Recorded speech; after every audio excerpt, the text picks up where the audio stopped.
ओम शांति। 30 नवंबर 2024 की ईश्वरीय वाणी सुनते हैं, जिसमें विशेष तौर पर आज प्यारे बाबा हमें बाबा का शो कैसे करें उसकी विधि बता रहे हैं और रूहानी टीचर पर निश्चय बिठाते सेवा की प्रेरणाएं दे रहे हैं, माया से संभाल करने की शिक्षा दे रहे हैं और सच्चाई का गुण धारण करने का पाठ पढ़ा रहे हैं। साथ ही आकर्षणों से मुक्त होने का वरदान मिल रहा है। चलें याद करें सुप्रीम टीचर को, जो ज्ञान सागर है, जो दया सिंधु है, जो निराकार है, परम ज्योतिर्मय है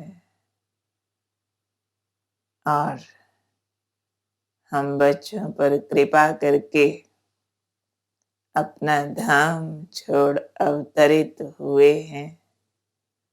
साकार मनुष्य लोक में साधारण मानव तन में उन्होंने आकर हमारी ज्योति जगाई है, हमारी तीसरी आंख खोली है, आत्मदर्शन हुआ है। मैं आत्मा अंतर्दृष्टि से देखती हूँ उस परम ज्योतिर्मय को ब्रह्मा तन में अवतरित होकर ईश्वरीय वाणी उच्चारण करते हुए आज शिव बाबा बोले, मीठे बच्चे, सन शोज फादर। इसलिए मन मत को छोड़ श्रीमत पर चलो, तब बाप का शो कर सकेंगे। तो हम आत्माएं परमात्मा के बच्चे हैं, हमें अपनी मन मत को छोड़कर उनकी शिक्षाओं पर चलकर अपने से उनकी महानताओं के दर्शन कराने, हमारे कर्म बताएंगे, हमें कौन पढ़ा रहा है, हम किसके वंशज हैं। इसलिए अटेंशन से श्रीमत पर चलते रहना है। फिर बाबा समझा रहे हैं आज हमें कि कौन से बच्चों की रक्षा बाबा करते हैं। तो बाबा ने समझाया है, जो सच्चे बच्चे हैं उनकी रक्षा जरूर होती है। अगर समझो रक्षा नहीं हो रही तो जरूर अंदर कोई ना कोई झूठ है। तो झूठ वाले कैसे होंगे?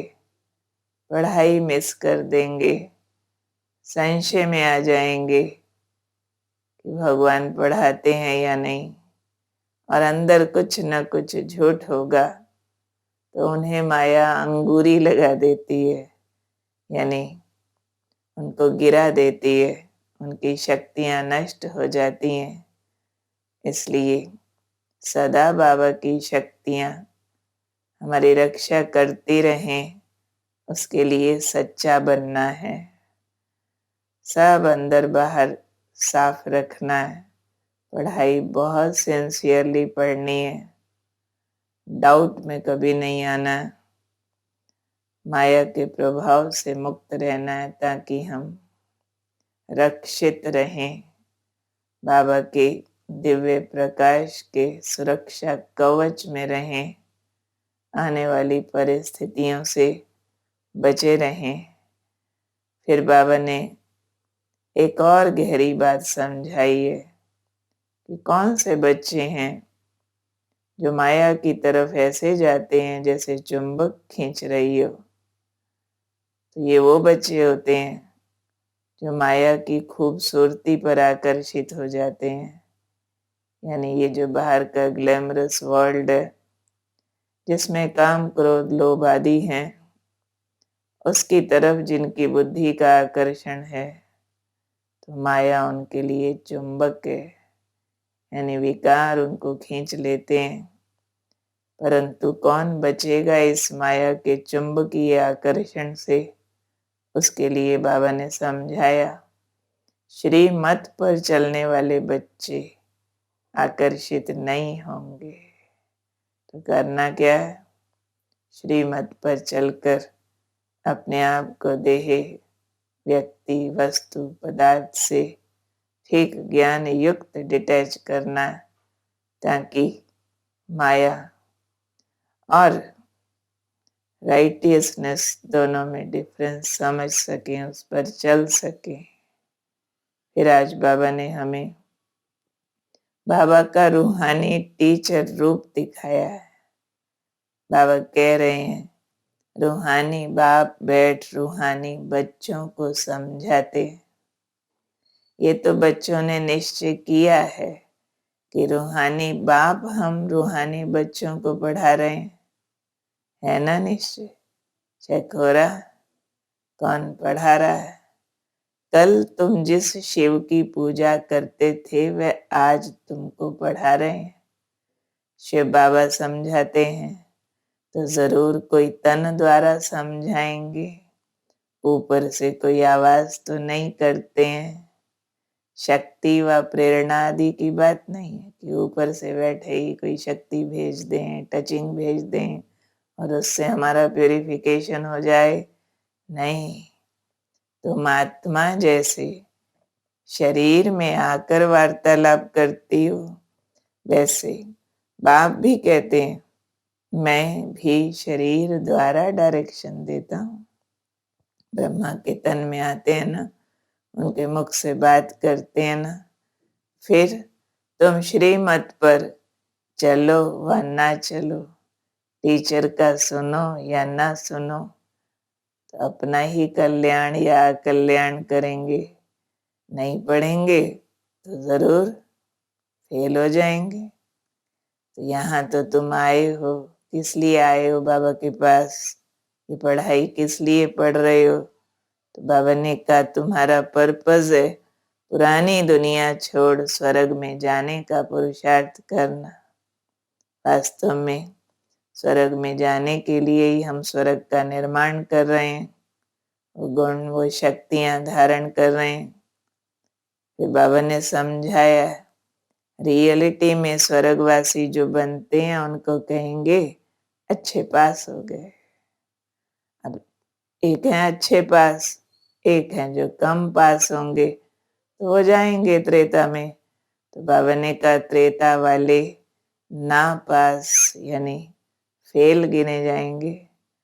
तो ये तुम बच्चों को समझाना है, सेवा करनी है। जो बाबा ने हमें राज समझाए हैं कि योग्य बनो और सृष्टि को स्वर्ग बनाने में मदद करो, फिर स्वर्ग जाने लायक बनो, ये समझाना है।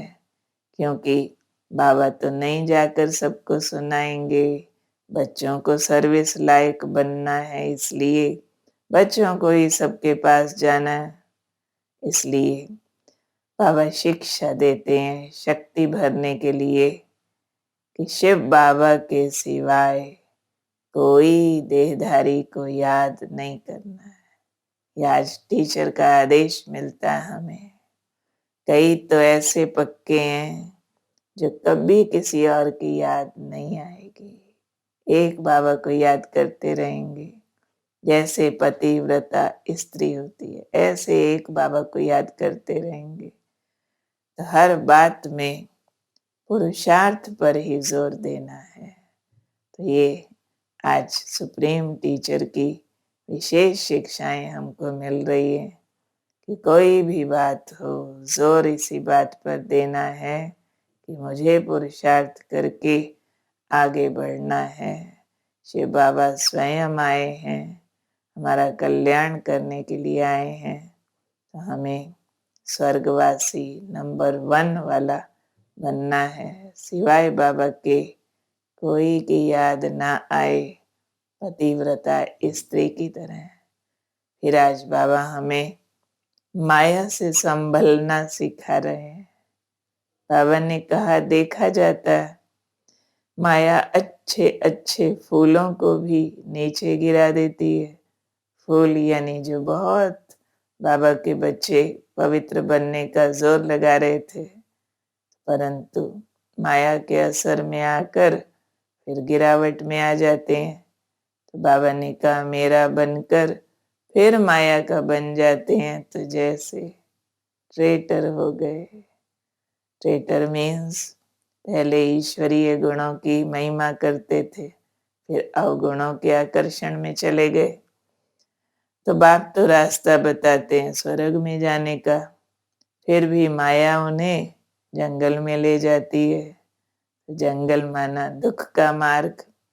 तुम रास्ता भूल जाते हो तो फिर उस जंगल के कांटे बन जाते हो, दुख देने वाले बन जाते हैं। उनकी चलन ही ऐसी हो जाती है, कोई ना कोई उल्टा काम माया करा देती है, तो बच्चे फिर पढ़ाई छोड़ देते हैं। तो ये है माया का खतरनाक प्रभाव। जंगल में ले जाएगी, दुखी बनाएगी, दुख देने वाला बनाएगी। ईश्वरीय पढ़ाई से हट जाएंगे तो समझा जाता है ये बाप की मत पर नहीं है। खुद भी फील करते हैं मैं आसुरी मत पर हूँ, तो बाप समझाते हैं श्रीमत देने वाला आकर उपस्थित हुआ है, तो उनकी मत पर ही चलना चाहिए ना, फिर माया की मत पर नहीं चलना चाहिए, नहीं तो स्वर्ग में देरी से आएंगे। कोई तो मानते ही नहीं है कि बाबा हमको पढ़ाते हैं, ऐसा प्रभाव माया का पड़ जाता है। तो बाप समझाते देखो बच्चे माया कितनी प्रबल है, मनुष्यों में कितना अज्ञान भर गया है। अज्ञान के कारण क्या क्या काम करने लग जाते हैं। तो बाप समझाते हैं माया तो एकदम नाक से पकड़कर खत्म कर देती है। बाप कितना मुलायम नम्र चित्त है, बच्चों में सल चलते हैं विनम्रता से, क्योंकि ड्रामा पर चलते रहते हैं। ब्रह्मा बाबा का पुरुषार्थ कितना जबरदस्त है, कहेंगे जो हुआ ड्रामा की भावी। हर बात में एक्सेप्टेंस, समझाते भी हैं अपनी मत छोड़ एक बाप की श्रेष्ठ मत पर चलो। तो क्या ध्यान देना है हमने, माया के प्रभाव में आकर जंगल में नहीं जाना। बाबा आए हैं उनकी मत पर चल करके नम्र चित्त, ड्रामा पर अडिग, एक्सेप्टेंस लेवल बहुत हाई रखना, माया के प्रभाव में नहीं आना। फिर बाबा हमें सच्चाई का पाठ पढ़ा रहे हैं कि तुम जानते हो बेहद का बाप ज्ञान सागर आकर हमको पढ़ाते हैं, फिर भी माया बहुतों को संशय में ला देती है, तो झूठ कपट छोड़ते ही नहीं। तब बाप कहते हैं अपना सच्चा सच्चा चार्ट लिखो, नहीं तो क्या होता है देह अभिमान के कारण सच नहीं बताते, तो चार्ट में सच लिखो। बताने में इज्जत का डर रहता है, पता नहीं बाबा क्या कहेंगे, तो वह भी कर्म बन जाता है। बहुत सजा खानी पड़ती है। बहुतों को लगता है हम सच सुनाएंगे ना इम्प्रेशन खराब हो जाएगा। वास्तविकता दूसरी है, क्योंकि सच में तो मालूम ही है कि माया का प्रभाव पड़ता रहता है सब पर। जो कहे मेरे पर तो बिल्कुल नहीं पड़ता, तो डाउट पड़ता है कि ये झूठ बोल रहा है। सच वाले के लिए तो मदद का दिल करता है, दुआएं निकलती हैं कि ये ठीक हो जाए। इम्प्रेशन खराब की बात नहीं होती है। तो बाबा कहते बहुत बच्चे डरते हैं, फिर अपना विक्रम बना लेते हैं झूठ बोलकर। फिर उनके अंदर खटकता भी रहता है कि हमने झूठ बोला, हमने गलती किया। फिर वृद्धि होती जाती है, छिपाया ना, फिर वो गलती मिटती नहीं, बार बार रिपीट होती है। फिर बाबा कहते समझा जाता है इनकी तकदीर में ऊंच पद नहीं है तो सर्जन से छिपाते हैं। जैसे डॉक्टर से कोई बीमारी छिपा ले ठीक कैसे होएगा। तो जितना छिपाएंगे उतना गिरते जाएंगे, यानी अंदर विकार बढ़ते जाएंगे। तो बाबा समझाते हैं ये माया की लड़ाई तो अंत तक चलती रहती है, नीचे ऊपर होते रहते हैं। नॉलेजफुल बाबा जानता है, परंतु सच बताना चाहिए। सच एक ग्रेट एफर्ट है, सुकर्म है, उसका फिर आत्मा को बल मिलता है चेंज का। बदल सकते हैं अपने को। तो अंदर कोई भी ऐसी बात खटक रही हो तो अपने निमित्त को सच सुनाकर राय और मदद लेनी चाहिए। चलिए अब लेते हैं बाबा से वरदान। वरदाता मेरे सामने, उनकी दुआओं भरी दृष्टि मुझ पर, अनंत शक्ति अंदर समा रही है, दिव्यता भर रही है, विल पावर आ रही है, शक्ति अंदर समाती जा रही है, वरदान मिल रहा है। बच्चे एक बाप के लव में लवलीन हो, मंजिल पर पहुंचने वाले सर्व आकर्षण मुक्त भव। बाप दादा बच्चों को अपने स्नेह और सहयोग की गोदी में बिठाकर मंजिल पर ले जा रहे हैं। ये मार्ग मेहनत का नहीं है तो किसका है? स्नेह का। लेकिन कई बच्चे क्या करते हैं, हाईवे के बजाय गलियों में चले जाते हैं। यानी एक बाबा के प्यार में लीन होने के बजाय देहधारी वस्तु पदार्थ इनके आकर्षण और प्यार में चले जाते हैं। वो है गलियां, वहाँ सुख ढूंढते हैं। ये जैसे कि मंजिल के निशाने से और आगे बढ़ जाते हैं तो लौटने की मेहनत करनी पड़ती है। जहाँ मिलना था वहाँ रुके नहीं, जहाँ नहीं मिलना वहाँ जा रहे हैं, देहधारियों के पास, मायावी आकर्षण के पास। तो फिर लौटने की मेहनत करनी पड़ती है निराश होकर। तो मेहनत से बचने का साधन है एक की मोहब्बत में रहो, एक बाप के लव में लीन होकर हर कार्य करो तो और कुछ दिखाई ही नहीं देगा। सर्व आकर्षणों से मुक्त हो जाएंगे। तो क्या करना है? एक के प्यार में मगन होकर फिर हर कार्य करना है। स्लोगन, अपनी खुश नसीबी का अनुभव चेहरे और चलन से कराओ। अंदर वो खुश नसीबी का नशा हो तो चेहरे पर अवश्य आ जाएगा। चलिए आज की बाबा की मुरली से कुछ अंदर रियलाइजेशन जागृत करते हैं। कौन हूँ मैं बाप का शो अपने चेहरे और चलन से करने वाली खुश नसीब आत्मा हूँ। फील करो खुश नसीबी, मुझे भगवान का शो करने का चांस मिला है। आंतरिक नशा बढ़ाते जाएं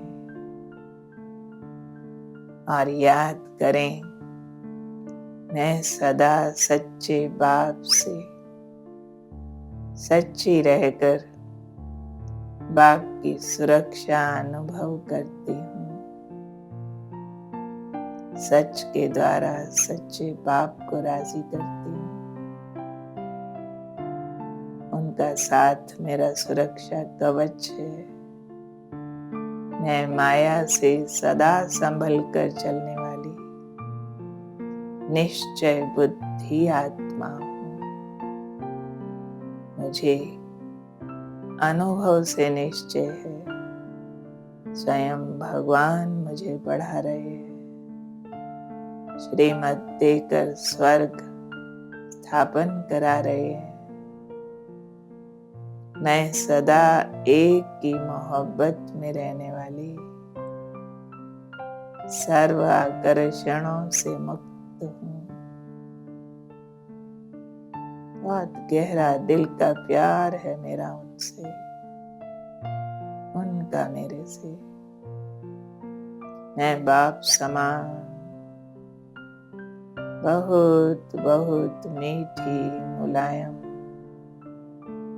नम्र चित्त होकर चलने वाली आत्मा हूँ। ओम शांति।